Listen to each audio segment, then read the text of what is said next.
आप बोले। माननीय सभापति जी, आखिरी तक कर दिया है आपने। मैं तो 3.5 घंटे से इंतजार कर रहा हूँ। सौभाग्यशाली आपको अवसर मिल गया। प्रेमचंद आप चेयर पे बैठे और अवसर ना मिले, ये तो फिर ये तो बहुत धन्यवाद। आप तो नए मेंबर्स के लिए अवसर पैदा करते ही हैं सर। सबसे पहले तो मैं पेरिस ओलंपिक खेलों में जाने वाले सभी खिलाड़ियों को आपके माध्यम से, सदन के माध्यम से बधाई देता हूं, मंगल कामनाएं करता हूं और सरकार का ध्यान में इस तरफ आकर्षित करता हूं कि अनुसूचित जाति, जनजाति और पिछड़े वर्ग के खिलाड़ियों के प्रतिनिधित्व पे भी उनको ध्यान देना चाहिए। हम ग्रामीण अंचल से आते हैं। ग्रामीण क्षेत्रों में ना तो स्टेडियम है, ना स्पोर्ट कॉलेज है, ना यूनिवर्सिटियां हैं और प्रतिभा का कोई मोल ही नहीं है सर।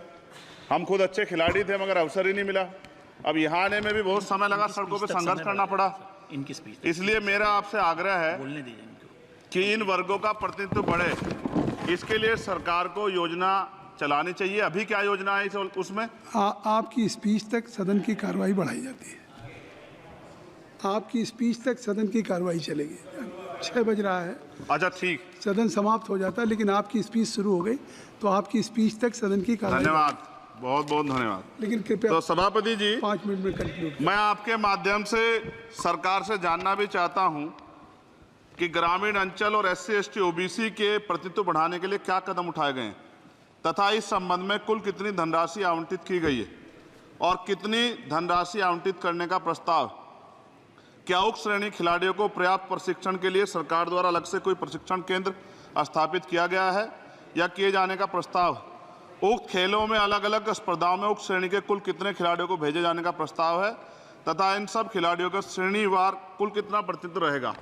साथ साथ अभी हमारे साथी कह रहे थे कि खेल में जाति और धर्म नहीं होता। सर जाति तो है, जहाँ कक्षा 1 से बच्चे के नाम के साथ सरनेम लगा होता है तो उस देश में जाति ना हो, ऐसा कैसे हो सकता है? जाति के आधार पर मेरे आज भी याद है, हिमा दास जब मेडल लेके आई थी तो सबसे पहले उसकी जाति सर्च की गई थी। और वंदना कटारिया एक ऐसी बच्ची है हमारे उस हॉकी प्लेयर, इतना अच्छा प्रदर्शन किया फिर भी उसके घर के बाद जो है सर उसको बेइज्जत करने का प्रयास किया गया।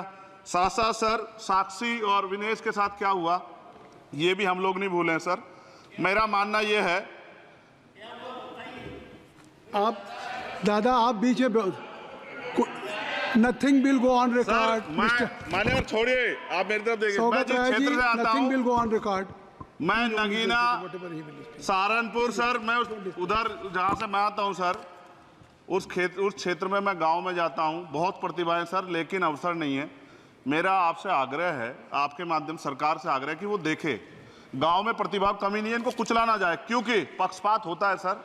इस पक्षपात को खत्म किया जाए। कब तक एकलव्य का अंगूठा जो है सर कटता रहेगा? अब तो हमें अवसर मिलने चाहिए, यही मैं आपसे कहना चाहता हूं मान्यवर, और आपने मुझे मौका दिया इसके लिए मैं आपका धन्यवाद करता हूं।